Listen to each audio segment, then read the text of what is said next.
Oke. Oke, baik. Assalamualaikum warahmatullahi wabarakatuh. Waalaikumsalam warahmatullahi wabarakatuh. Good morning everyone. Baik, di sini kita akan belajar mengenai pemrograman web dinamis, yaitu penggunaan Church. Sebelum kita belajar pada pagi hari ini, alangkah lebih baiknya kita berdoa menurut agama dan kepercayaan kita masing-masing. Doa dimulai. Doa selesai. Baik, Bapak absen terlebih dahulu. Siapa yang tidak hadir pada pagi hari ini? Habis sholat. Oke. Ya. Hadir semua ya.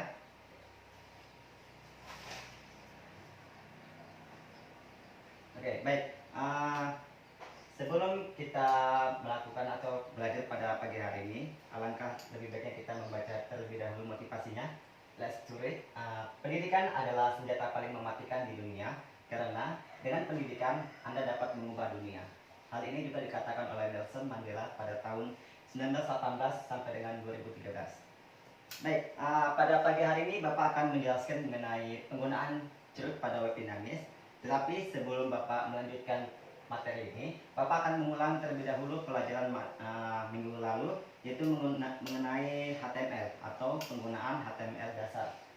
Anda sekalian masih ingat apa saja salah satu contoh sintak yang digunakan oleh HTML ini? Tidak, Pak. Tidak? Oke, Bapak ulang sedikit. HTML biasanya digunakan atau sintak yang digunakan adalah seperti head, heading, table, tr, td, dan lain sebagainya. Tapi pada penggunaan Church ini, HTML juga bisa digunakan di dalamnya. Jadi seperti minggu lalu kita telah membuat beberapa coding seperti membuat link, hyperlink, dan lain sebagainya. Baik, next Bapak lanjut. Ini adalah tujuan pembelajaran pada pagi hari ini mengenai penggunaan Church pada web dinamis. Salah satunya adalah menjelaskan pemrograman web dinamis.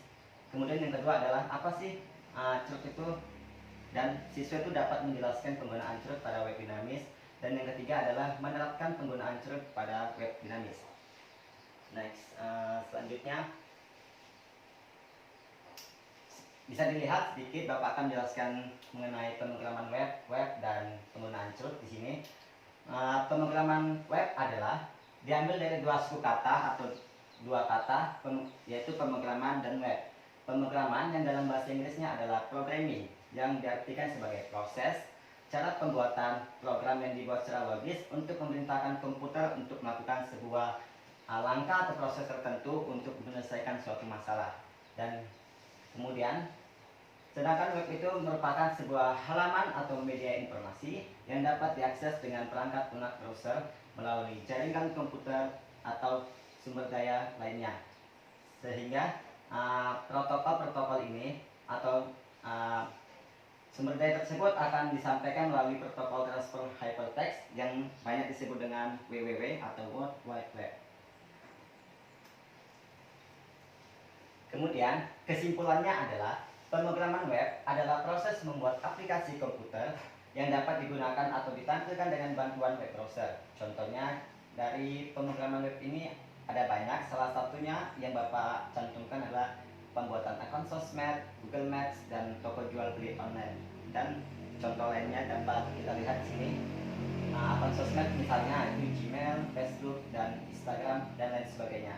Begitu juga dengan di toko jual beli online.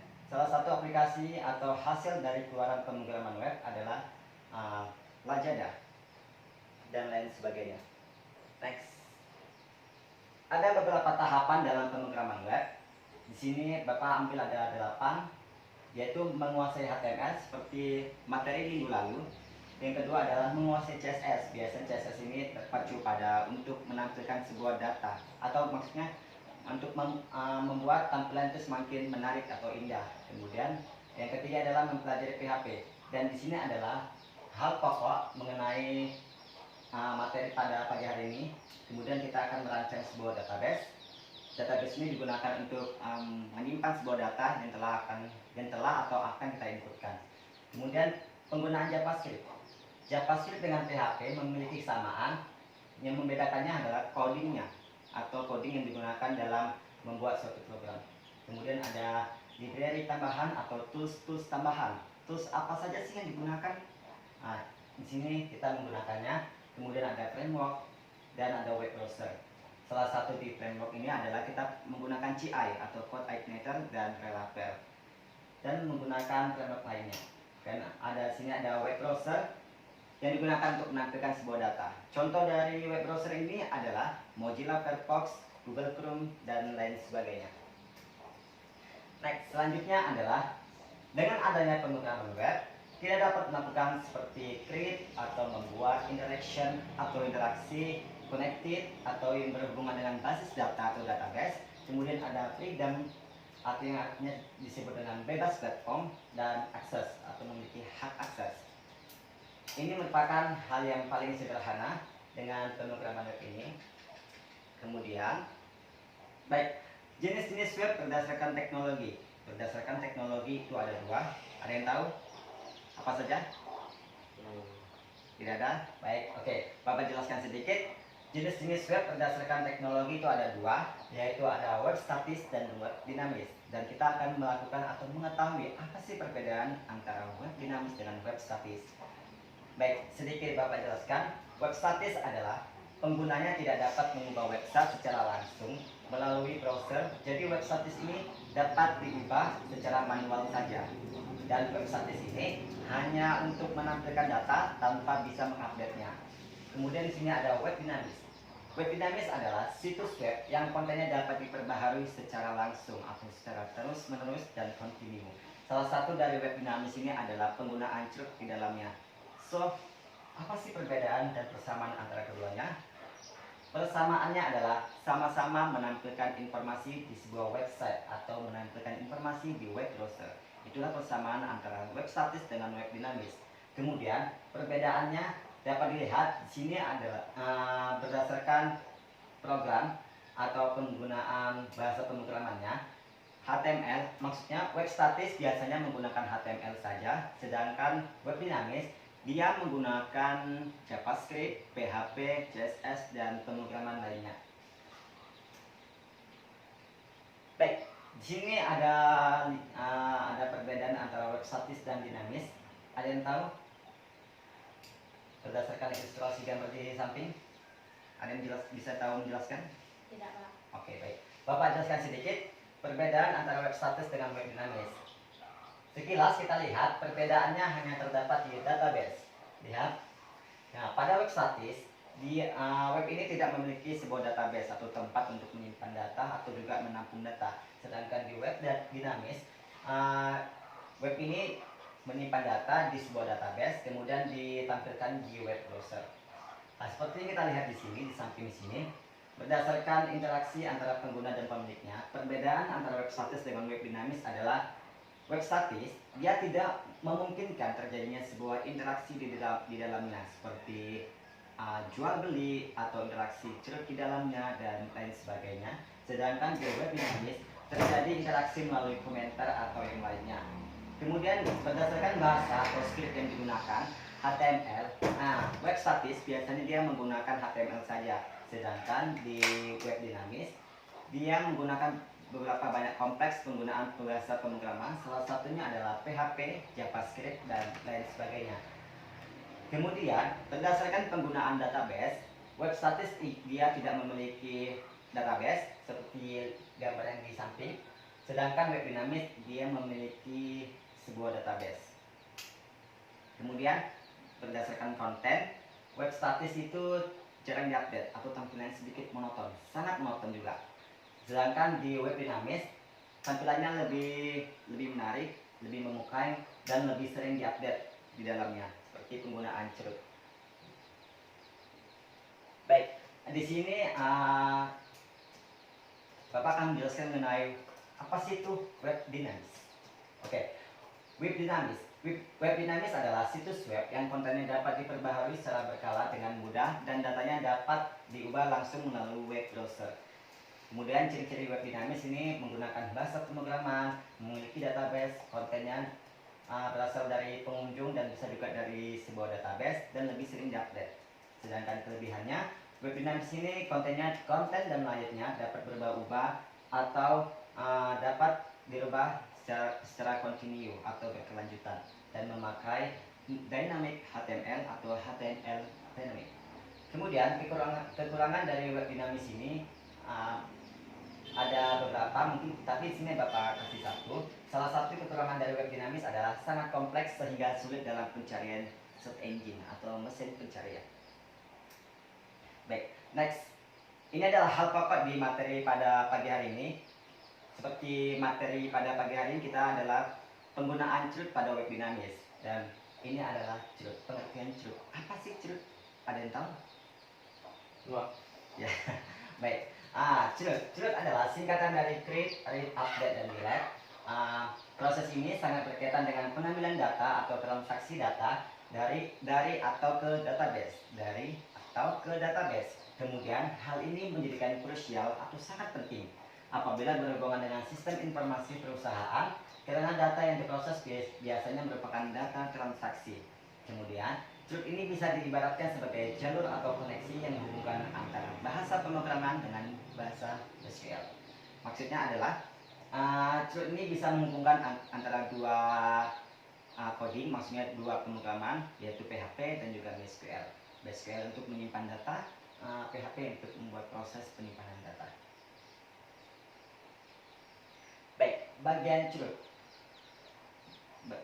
Kita lihat di sini bagian-bagian CRUD itu ada 4 sesuai dengan kata ini CRUD, yaitu ada create, ada read, ada update, dan juga delete. Secara singkat atau secara sekilas kita lihat create adalah untuk membuat, read untuk membaca atau menampilkan data, ada update untuk memperbaharui atau melakukan pengubahan data, sedangkan delete adalah untuk menghapus data. Itulah fungsi atau bagian-bagian CRUD dari sekilas, atau lebih mudahnya kita lihat sini. Bapak akan jelaskan sedikit. Create itu merupakan proses pembuatan data baru. Proses ini biasanya dilakukan ketika kita mendaftar pada sebuah halaman website. Kemudian situ ada read. Read merupakan pengambilan data dari sebuah database. Kemudian ditampilkan di sebuah web browser. Kemudian sini ada update. Apa sih update?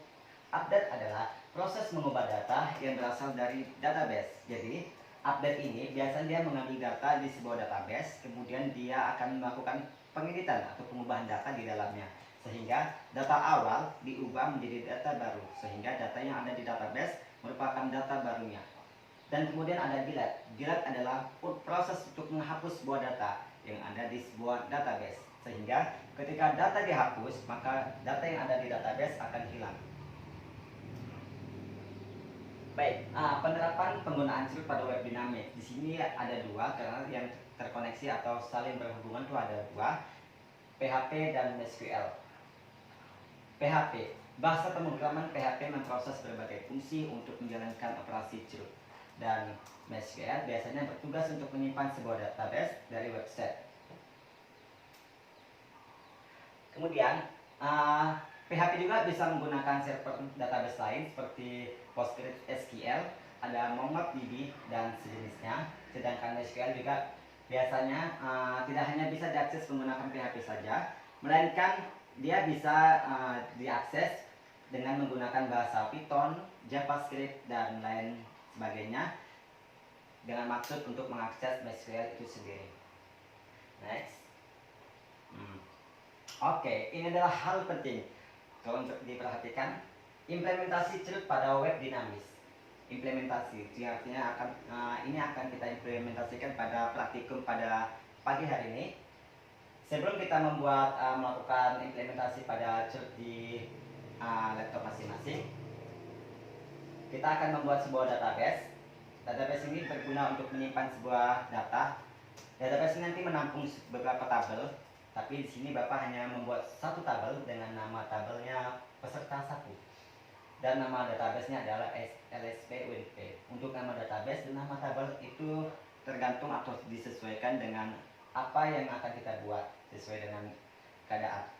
Baik, di sini kita dapat lihat di tabel peserta 1 ketika kita lihat secara langsung atau secara garis besarnya, ada beberapa struktur di dalamnya. Ada 3 field, ada ID peserta, ada nama peserta, dan juga ada alamat. Di sini Bapak memberi sebuah auto increment atau primary key yang diletakkan di field ID peserta. Jadi penggunaan primary key ini adalah supaya data itu bersifat unik atau tidak ada data yang sama di dalam field ID peserta. Ini akan menjadi perbedaan atau pembeda antara data 1 dengan data 2. Jadi penggunaan auto increment akan sangat dijalankan. Baik, untuk lanjutan implementasi CRUD ini ada 4 yang akan kita bahas, yaitu ada create, ada read, ada update, dan juga ada delete. Sesuai dengan data yang ada di atas. Create untuk membuat, read untuk membaca, update untuk memperbaharui data, dan delete untuk menghapus data. Baik, untuk tampilan CRUD ini harus diperhatikan dengan sangat-sangat baik.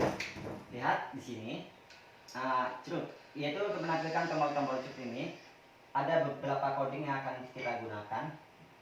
Dapat dilihat di sini kan? Baik, Bapak akan jelaskan sedikit.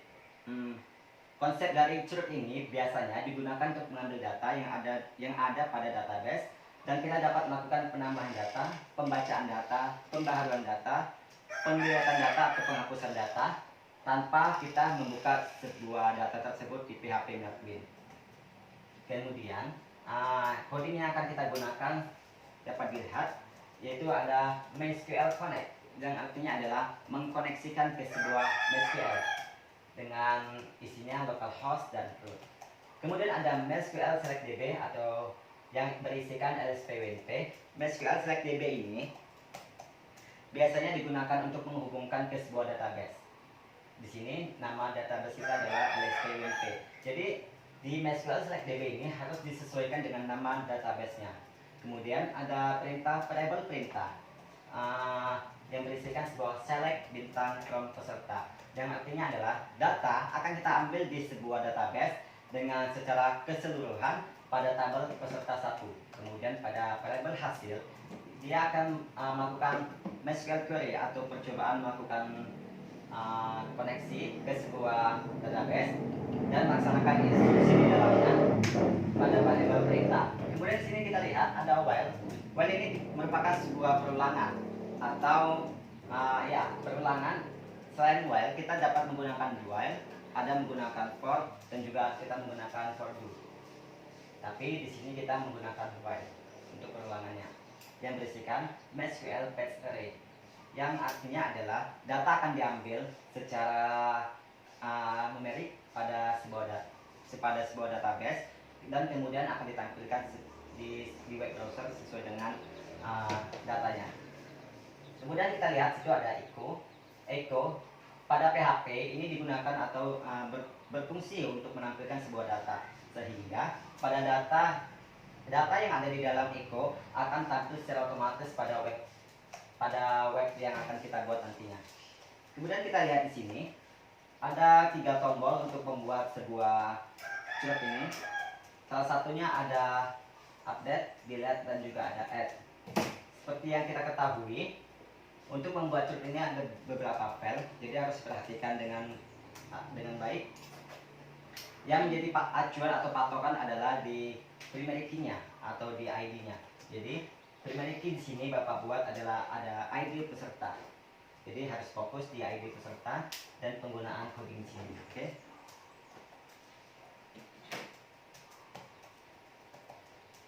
Baik, ini tampilannya yang sesuai dengan tabel atau program yang telah kita buat sebelumnya.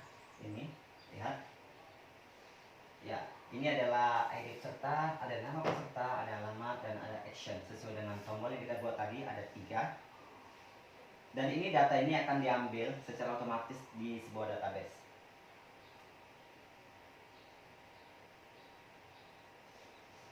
Kemudian kita akan membuat sebuah tampilan create atau membuat sebuah form inputan data.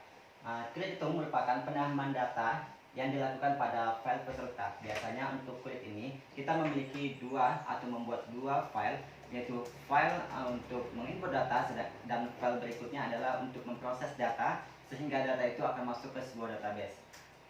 Kemudian pada create ini kita memberikan sebuah primary key sebagaimana yang Bapak katakan sebelumnya. Primary key pada pembuatan tabel ini di field di salah satu field merupakan salah satu hal yang paling sangat penting sehingga datanya masuk di sebuah tabel tidak akan sama. Di sini kita lihat program untuk membuat inputan data pada create ini. Ya, ini kita menggunakan HTML sebagaimana yang kita pelajari pada minggu lalu. Kita penggunaan HTML untuk membuat sebuah form inputan. Yang harus diperhatikan dengan betul adalah penggunaan port, method, post, action, proses, peserta, dan name-nya. Kenapa demikian? Ya, karena pada method kita harus menggunakan post, yang artinya adalah kita mengirim data ke sebuah file baru. Ketika kita menggunakan get, maka data tidak akan terkirim, melainkan akan diterima. Baik. Kemudian action ini, action adalah tujuan kita ke sebuah file barunya atau file kedua. Jadi action ini sangat penting. Jadi pengisian data action dia harus sesuai dengan nama file pada file keduanya. Dan untuk name ini tidak kalah pentingnya. Name biasanya juga digunakan untuk menyamakan data ini, nama file ini di sebuah database. Jadi usahakan di name ini nama filenya harus sama dengan database sehingga kita tidak bingung. Kemudian di form inputan data ini ada dua tombol, yaitu ada tombol submit dan juga tombol reset. Biasanya submit untuk mengirim data, sedangkan reset untuk membatalkan sebuah data yang telah kita inputkan. Baik, kita lanjut. Ini adalah proses untuk melakukan penginputan data atau create. Dapat kita lihat di sini ada beberapa variabel untuk menampung sebuah data sesuai dengan nama field yang telah kita buat di form sebelumnya pada file penginputan data atau create. Di sini kita lihat variabel ID peserta menampung sebuah variabel post yang berisikan sebuah ID peserta. Untuk variabel ID peserta ini kita gunakan bebas sesuai dengan keadaan ataupun kebutuhan kita. Variabel post ini yang artinya kita akan mengirim data ke sebuah database, dan ID peserta ini diambil dari name yang telah kita buat di file sebelumnya. Kemudian kita akan melakukan koneksi ke sebuah database dengan perintah MySQL connect, yang artinya adalah kita akan mencoba mengkoneksikan antara PHP dengan MySQL. Kemudian di MySQL select DB ini berguna juga untuk menampilkan atau menghubungkan script kita ke sebuah database dengan nama database kita adalah LSP-WP. Seperti yang kita ketahui, proses create ini biasanya digunakan untuk menginput data. Jadi perintah yang kita gunakan adalah insert. Insert adalah untuk menginput sebuah data ke sebuah database. Kemudian di mana data itu berdasarkan nama field yang ada. Jadi perintahnya adalah insert into peserta 1, ID peserta, nama peserta dengan values sesuai dengan variable ID yang di atas. Kemudian di sini kita lihat ada variable hasil MySQL query. Di sini dapat kita lihat di sini ada beberapa echo, yaitu untuk menampilkan data, dan ada sebuah kondisi di mana kondisi yang kita gunakan adalah if else. Biasanya kondisi ada lumayan banyak untuk kondisi, ada if else, ada yang pakai case dan lain sebagainya. Tetapi pada pagi hari ini pada program ini Bapak membuatnya dengan menggunakan if else. If else yang artinya adalah melakukan sebuah kondisi jika variabel hasil itu diterima di sebuah database, maka nanti data akan masuk ke sebuah database dan kita bisa dapat menampilkannya di sebuah web browser. Sedangkan ketika data ditolak, maka data tidak akan masuk ke sebuah database dan data tidak akan tampil di sebuah web browser. Baik, kita akan melihat.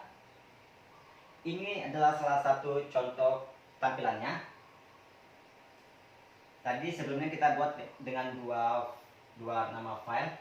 Ini adalah file untuk menginput data, proses penginputan data, dan disinilah proses untuk melakukan pengkoneksian ke sebuah database. Jadi ketika kita melakukan untuk pengisian data sesuai dengan data ini, maka data akan masuk ke sebuah database. Ingat, di ID peserta kita memiliki primary key di dalamnya. Apabila datanya yang kita masukkan ada sama, maka data akan ditolak. Seperti yang di sini. Baik. Misalnya kita masukkan 04 dengan nama peserta adalah Bobby dan alamatnya adalah Jakarta. Ketika data ini belum ada di sebuah database, maka dia akan masuk ke sini. Maka tampilan keberhasilan akan masuk. Sedangkan ketika kita menginput kembali dan datanya kita masukkan sama, maka data akan ditampilkan adalah kegagalan, sehingga tidak akan masuk ke sebuah database. Jadi ending dari pembuatan ini adalah seperti yang kita lihat. Ini adalah tampilan yang ada di sebuah database. Bapak ambil sesuai dengan namanya 04, ID pesertanya adalah 04, nama pesertanya adalah Bobby Pratama dengan alamat Jakarta. Kita lihat di paling bawah ini sama. Yes, ini artinya data masuk di sebuah database.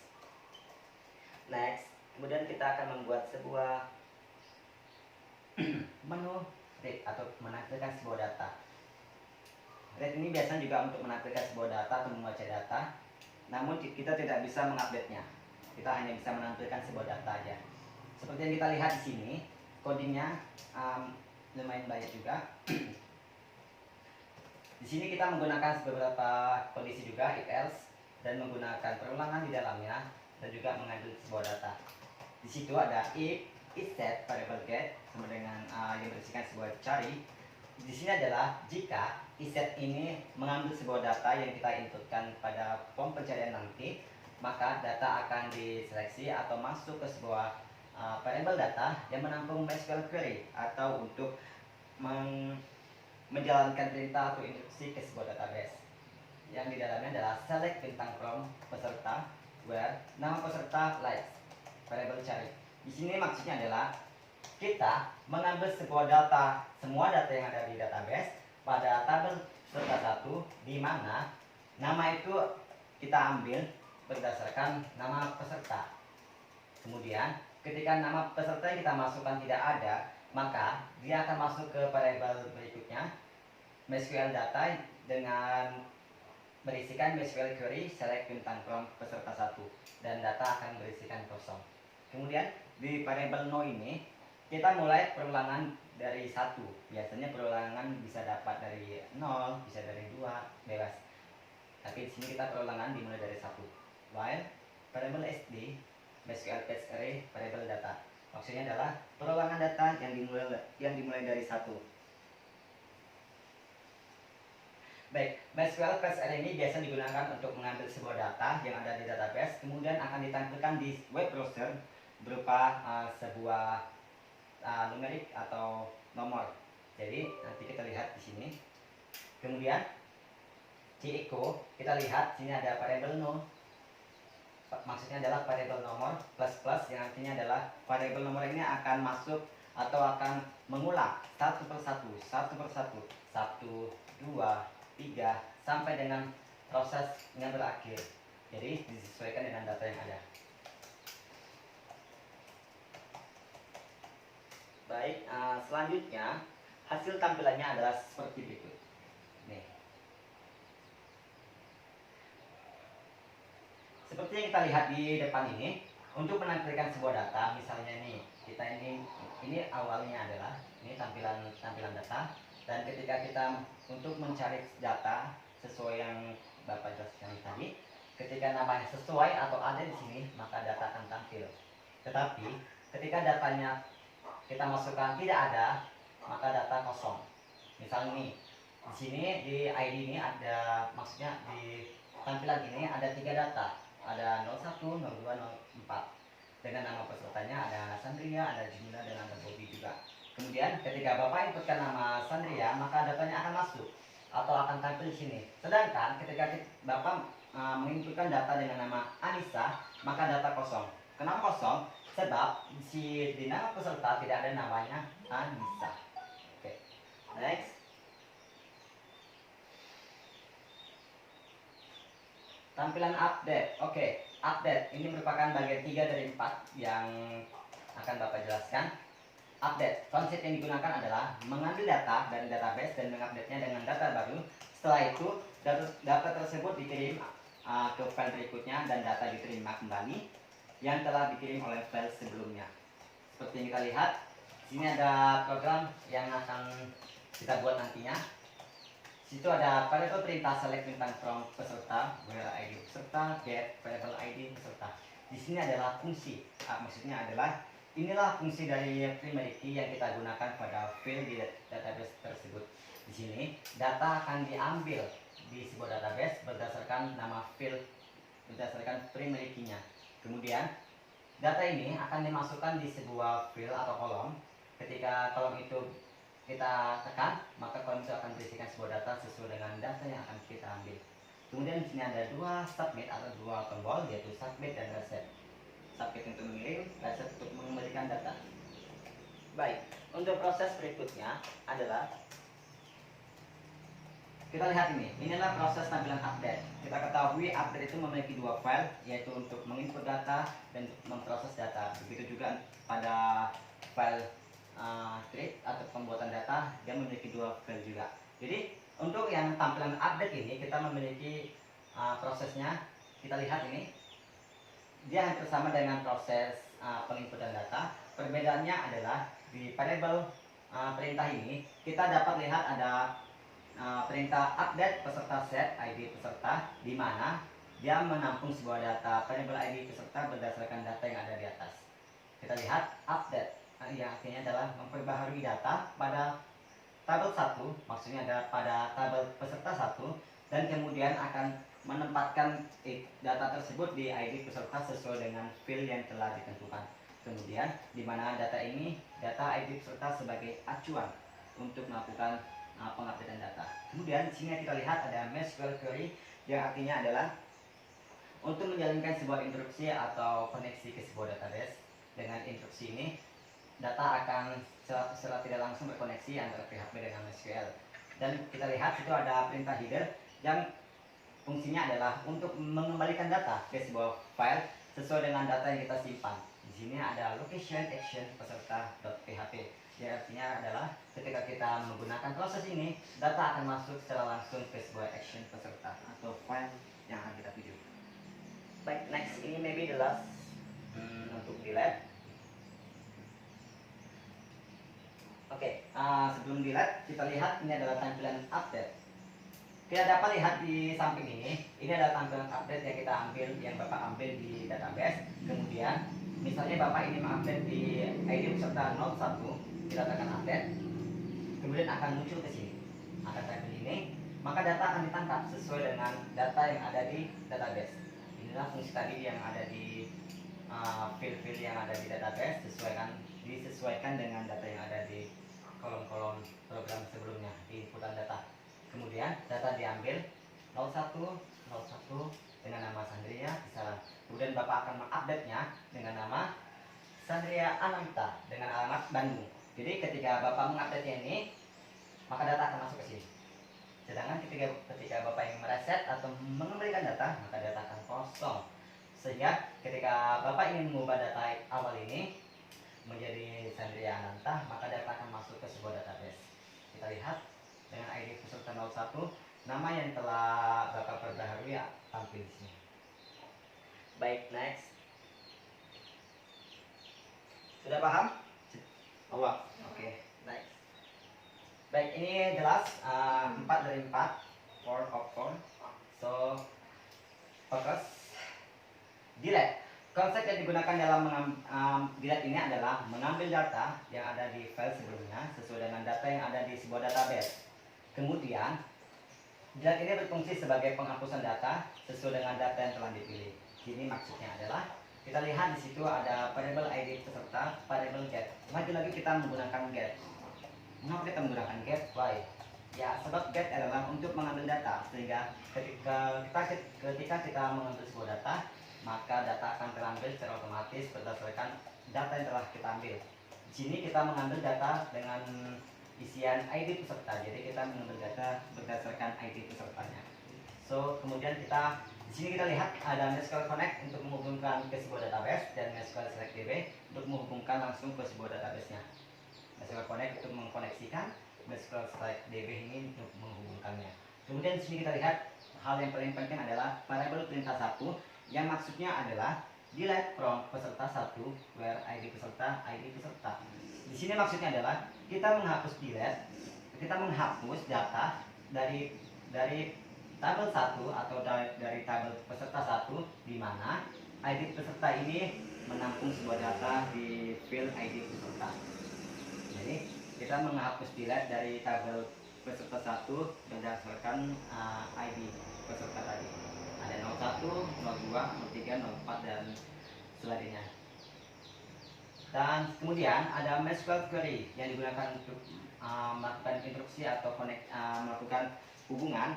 Perintah tersebut akan dijalankan di sebuah MySQL query atau ke sebuah database, kemudian akan dikembalikan ke sebuah data dan akan kita kembalikan di file berikutnya. Di sini ada hidden location action peserta, maka data secara otomatis akan masuk ke sebuah file yang telah kita buat tadi. Kemudian ini adalah tampilannya. Lihat, inilah tampilan awal sebelum Bapak delete. Ini adalah tampilan setelah Bapak delete. Jadi ketika Bapak tekan tombol delete, maka data yang ada di sini akan terhapus di sebuah database dan tampilannya hanya akan ada 2. Yang di atas kita lihat ada 3 data, yaitu ada 01, 02, dan 03. Sedangkan di bawah ada 2 data, yaitu ada 01 dan juga ada 02. Jadi datanya berhasil dihapus dan di database akan kosong. Dan datanya hanya ada 2. Baik, maybe Join untuk Bapak jelaskan sedikit tadi mengenai penggunaan curut pada web dinamis. Jadi Nanda sekalian, silakan dilanjutkan job sheet yang telah Bapak kirimkan di laptop masing-masing ini. Tolong dikerjakan, buat disesuaikan dengan ini. Namanya disamakan saja, jadi nanti Bapak bisa mengecek satu persatu. Buat dulu database, buat tabelnya, buat filter yang ada di dalam sebuah tabel tersebut. Jadi disesuaikan saja. Jadi silakan dicobakan. Nanti kalau ada masalah beritahu Bapak ya. Yo. Baik. Ya, buat dulu.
Baik, bisa sampai mana malah? Ada kendala? Terus cepat sekali ya kita data. Baik. Bobby sampai mana? Oke, baik.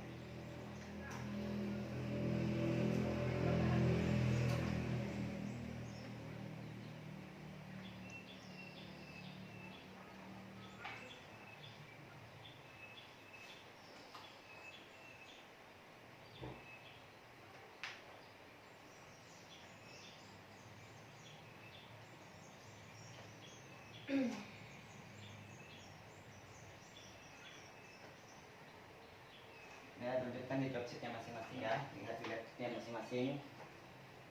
Jangan banyak main-main. Capek loh Pak. Capek nanti lah istirahat.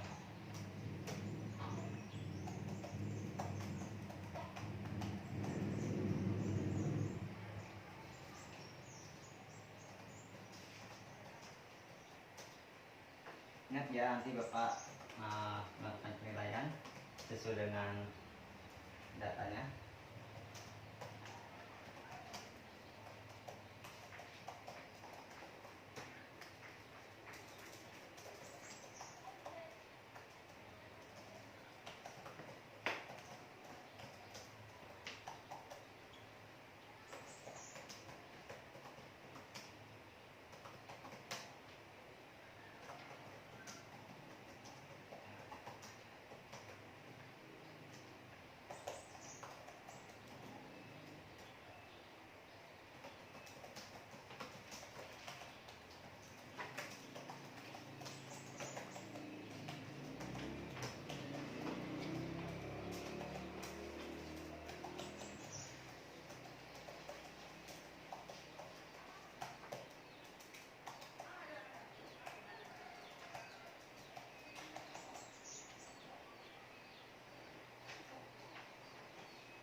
Sampai mana lah? Oke.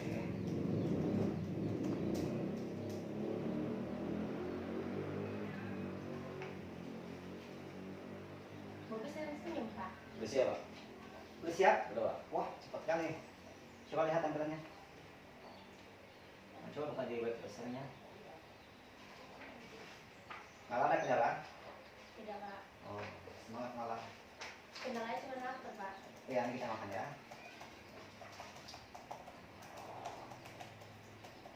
Oke. Coba ya ditampilkan data. Ya. Ya, coba ditampilkan yang di menu update.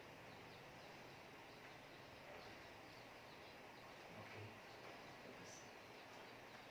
Sudah selesai ya, Bobby? Udah, Pak. Nah, udah selesai. Berarti nanti Bobby coba buat seperti ini evaluasinya. Untuk malah fokus saja di tangga kerjanya. Belum selesai kan? Sangat malah. Nah, ini adalah evaluasinya. Jangan lupa dibuat. Nih. Nah. Evaluasinya adalah buat tabel baru di sebuah database dengan nama tabel peserta 2. Kemudian tambahkan field di sebuah tabel tersebut berdasarkan data yang telah Bapak kasih, yaitu ada ID peserta, nama peserta, tanggal lahir, gender atau jenis kelamin, ada jenis sertifikasi, jenis bayar, nomor HP dan alamat.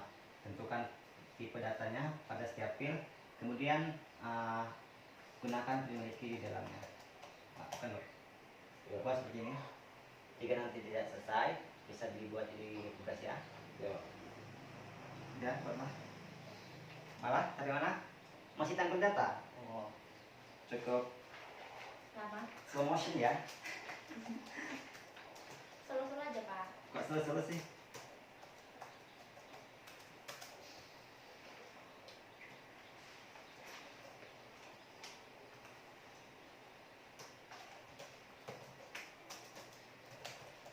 Semangat malah.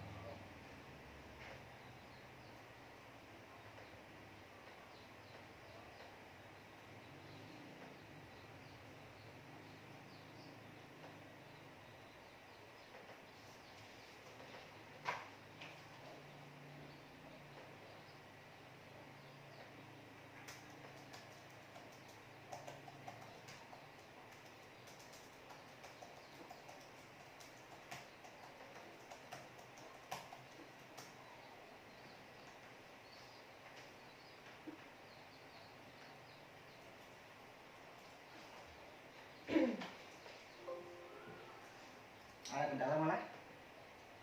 Tidak Pak. Oke.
Sampai mana malah? Belum selesai? Bentar lagi Pak. Ada slow motion ya malah kali ini. Ada apa malah? Lapar Pak. Tengah tengah. Tapi mana? Belum selesai juga? Coba. Oke. Baik, Bapak lihat waktunya sudah habis. Mungkin kita sudahi pelajaran pada pagi hari ini.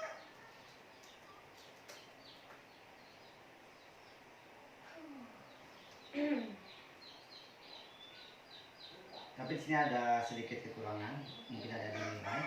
Nanti malah temui Bapak setelah istirahat nanti ya. Soalnya nilainya di bawah rata-rata. Jadi nanti Bapak kasih tugas tambahan, oke? Tugas saja Pak. Capek. Nggak apa-apa dong, kan belajar itu penting. Libur dong Pak saya sekali. Oke, nanti kita libur ya hari Minggu. Baik, berhubung waktu kita sudah habis, jadi sebelum Bapak sudahi, Bapak akan memberikan sebuah clue untuk minggu depan. Materi di minggu depan adalah kita ingin membuat sebuah penggabungan dua tabel menggunakan fungsi foreign key. Jadi nanti foreign key ini digunakan untuk menghubungkan dua tabel, yaitu tabel 1 dengan tabel 2. Jadi ketika data tersebut terhubung, ketika kita menghapus di satu tabel, maka tabel yang di keduanya akan terhapus. Jadi di minggu depan, materi di minggu depan kita adalah penggunaan foreign key pada sebuah tabel atau penggabungan dua tabel dengan menggunakan foreign key.